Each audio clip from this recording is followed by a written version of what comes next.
UKWATA safi sana.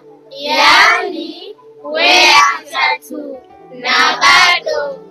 Basi mbele yako ni wana UKWATA mwaka 2025, tunaendelea ndani ya Easter Conference na hawa ndio washiriki wenyewe wana UKWATA wenyewe kwenye UKWATA yao. Hembu wana mawili matatu ya kutushirikisha yaliomo ndani ya Easter Conference.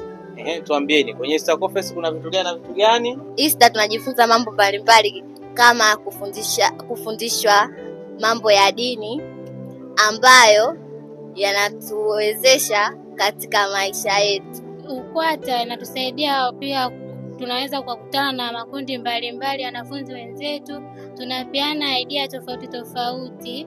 Pia tunapata ushirikiano pale ambapo tunafundishwa kwenye mambo ya dini, tunaongeza uelewa zaidi. Ambapo tunafundishwa mambo ya Biblia, unakuta kuna wengine hawawezi chochote kwenye mambo ya Biblia, unakuta wakielekezwa pale ndipo wanapoelewa na kupata ufahamu mzuri kwenye mambo ya kujifunza mambo ya Mungu na kushiriki Easter ambayo inahusu kambi ya Pasaka. Pia wanapata nafasi ya kujifunza somo la ukatili wa kijinsia. Yupo kijana hapa atatueleza wanapata kitu gani juu ya somo la ukatili wa kijinsia. Asante. Kwa jina naitwa Kelvin Kisimbo kutoka Kibo Sekondari.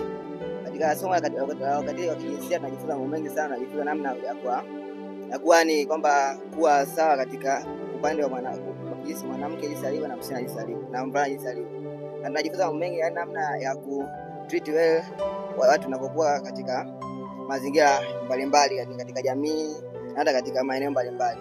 Lakini pia wanapata nafasi ya kujifunza somo la ukombozi. Tunajifunza ukombozi wa nini na nini wanafunzi?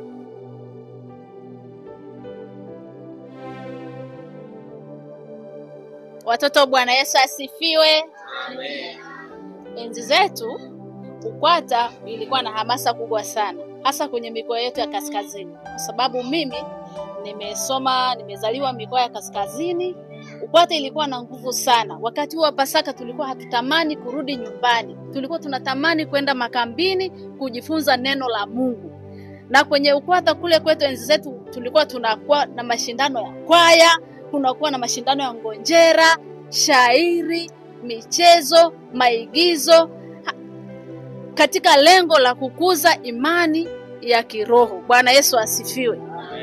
Kwa ndio maana na sisi tunasisitiza watoto wetu waende UKWATA wajue ni nini kinaendelea. Si tu kwa ajili ya kupata marafiki, hasa kujifunza neno la Mungu. Hilo ni la muhimu sana, na kuonesha vipaji vyenu katika imani. Kwa sababu wapo wengi ambao watatoka kwenye UKWATA, watakuwa wainjilisti, watakuwa wachungaji, watakuwa maaskofu. Kule kanda kaskazini wengi ukienda kuwauliza maaskofu na wachungaji na viongozi wa kanisa, wengi chimbuko lao ilikuwa ni kwenye UKWATA.